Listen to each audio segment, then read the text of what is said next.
Are you playing Bach Concerto in A minor, third movement, or do you desire to play Bach Concerto in A minor, third movement? This video is for you.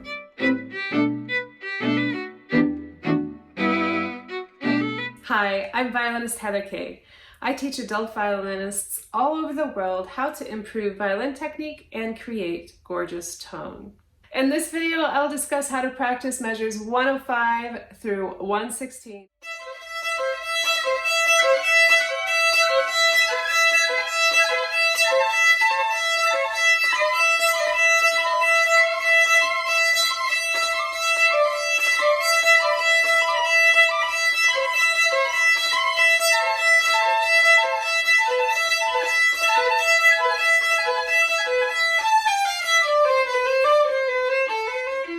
The passage I just played for you, I will discuss how to practice first with the left hand, and then we'll get into the right. So the left hand is just set up like double stops. The best way to go about this is to play this as double stops for the left hand.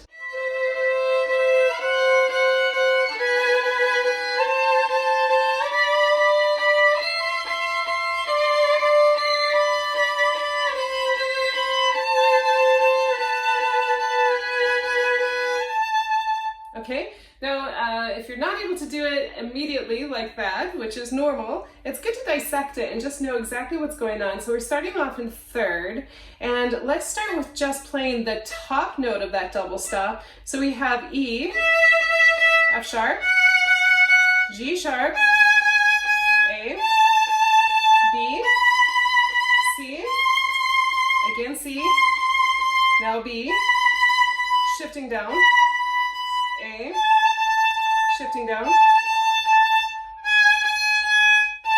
Okay, so eventually you want to be able to play this line without stopping.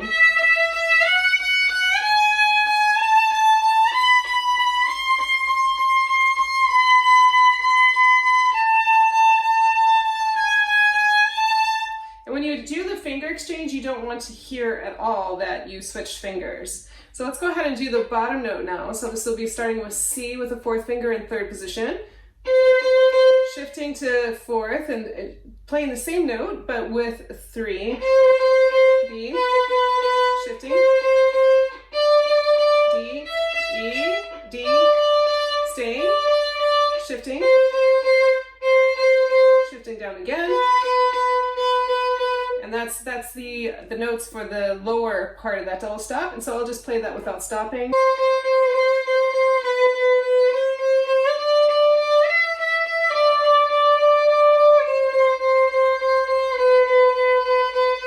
Okay, so if you can do that with individual notes, what we want to do is then put it together. So let's play the double stops, but I'm only going to bow the bottom. So I'll play the double stops with the left hand, but only bowing the bottom.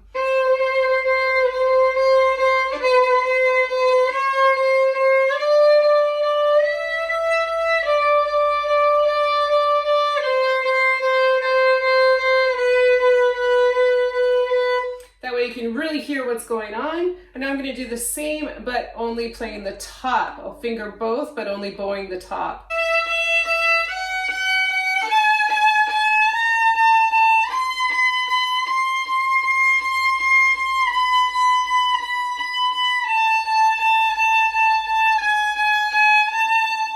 So that helps you understand where your intonation insecurities may occur and allow you to fix it.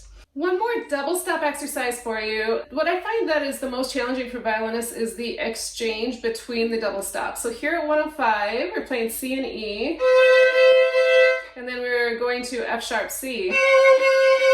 So a great way to practice it with rhythms. When you practice with rhythms and going fast from one double stop to the next, your fingers have to be there.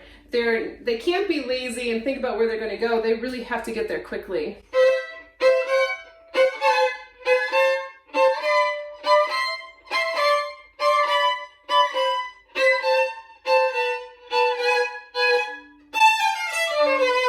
That way it allows you to hear what's going on with your left hand amidst those double stop exchanges.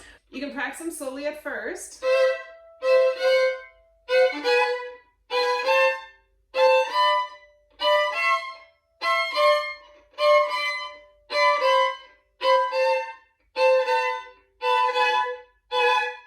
The important thing to listen for is that you are changing cleanly from one double stop to the next, and that it's in tune.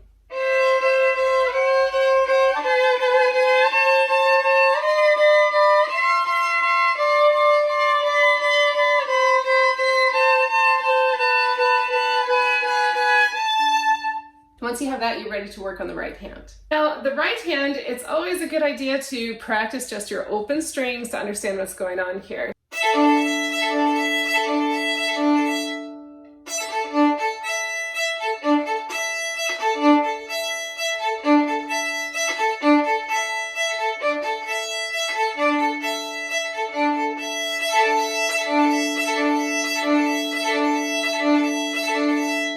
So I'm going to take this slowly at first.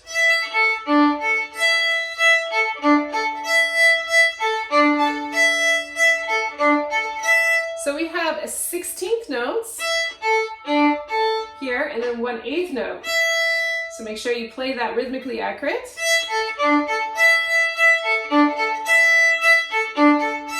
And it's really good to practice this hooked bows, or what I call sticky bows. And you want to practice it where you're eventually going to be playing it, which is about right here in the bow, okay? And then you just speed it up. As far as your bow mechanics, your bow arm mechanics, you want to make sure that your elbow is relaxed and that you're really parallel with the stick here, and that your bow is going straight as you play it. Okay, and that it's even. We don't want to have something like that. You want to have really clean string crossings. And we want to hear every string. So it's great to practice this open strings and to start soft and get louder.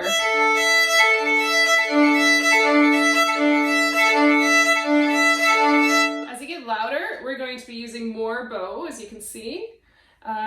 When we start this at V, it is around mezzo forte-ish, keeping in mind that playing with this orchestra, you know, that you have to play louder. But the thing is, we don't want to be too forte at V or measure 105, because 109 is where we actually go forte. And if we're already forte at V or 105, we're not going to have any room to grow to get to the loudest point at 109. So do allow yourself to play a little bit quieter here at V.